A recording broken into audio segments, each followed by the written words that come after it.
Hi, kindergarten friends. It's Mrs. Ott, and it's time for today's interactive read aloud. Today, I will be reading How to Hide a Butterfly and Other Insects. This is the next book in text set 21, Exploring Nonfiction. Remember, boys and girls, nonfiction means it's a true story.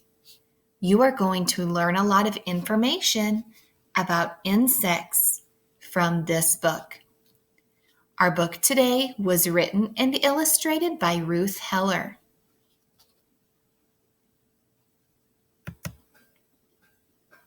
Ruth Heller's How to Hide a Butterfly and Other Insects. If you take a careful look, you'll see how creatures in this book are camouflaged and out of view, although they're right in front of you. The butterfly that you see here just folds its wings to disappear. Looks like a leaf, but it's a butterfly. This moth will do a different thing. It covers up each underwing, so all that anyone can see is the bark upon a tree.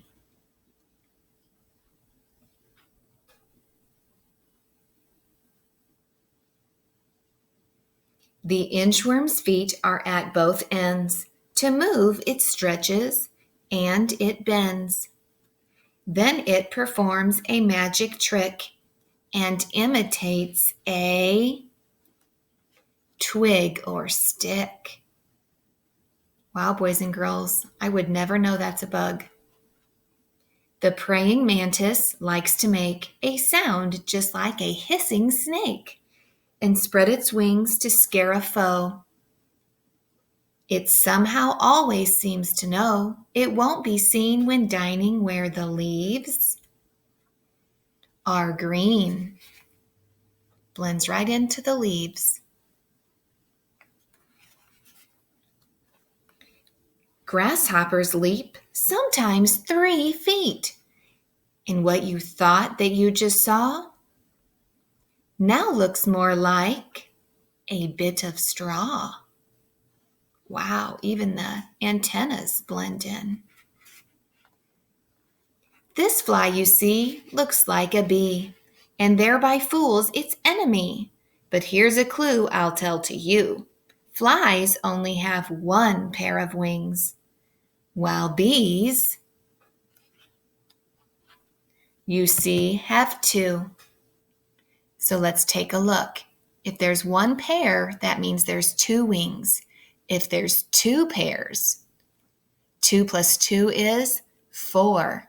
So bees have 4 wings. Flies have 2, and that's your clue to know which is which. So let's look right here. Is this a bee or a butterfly? A bee or a fly? It's a bee because it has 4 wings. 1, 2, 3, 4. How about this one? It's a fly. It only has 2. And this one? A bee. It has 4.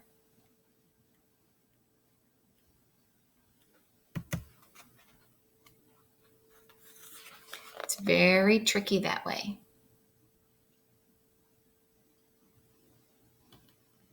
Spiders are not insects, as I'm sure you know, but this spider is a hider. And she's very, very slow to change herself to yellow and then to pink or white, depending on the flower that she decides is right, where she can wait to catch her prey and still be out of sight. You see, we have one here and here.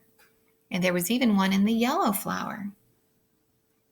Because the world is hostile, all creatures need protection. They need to hide so thoroughly that they defy detection. So, some of them use camouflage to fade away with ease from predators who like to dine upon these preditees. But predators to live must eat, so also fade and are discreet, and then their prey on which they sup can't see who's going to eat them up. So that means that animals camouflage to protect themselves from other animals who are going to eat them. But it also says, boys and girls, that even the predators, even the animals that are going to eat them must eat. So that's just kind of part of nature. Okay, let's go back and talk a little more about our book. How does the butterfly in this book hide? Do you remember from the beginning? Yeah, it folds its wings and disguises itself as a leaf.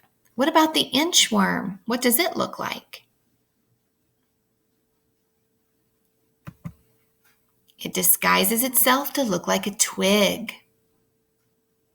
Camouflage is when an animal's body blends in with its surroundings. Why do the animals in this book use camouflage? Yeah, they use the camouflage to hide from their predators and prey. So some animals or some insects in this book hide so they don't get eaten, while some are predators and they hide so they can eat other insects or other animals. Why does the moth cover up its underwing? Do you remember that part at the beginning? Here's the underwing. Why does it cover it up? Yeah, so it can blend in with the tree bark. How did the pictures in this book help you figure out what camouflage is? So if you didn't know, which I'm sure most of you did know what camouflage is, this book shows you by showing you different pictures of the animals that blend in with their surroundings. They're almost hidden. They'd be very hard to see in nature. What does this book show about animal survival or how animals stay alive? It tells us that animals have many ways to protect themselves.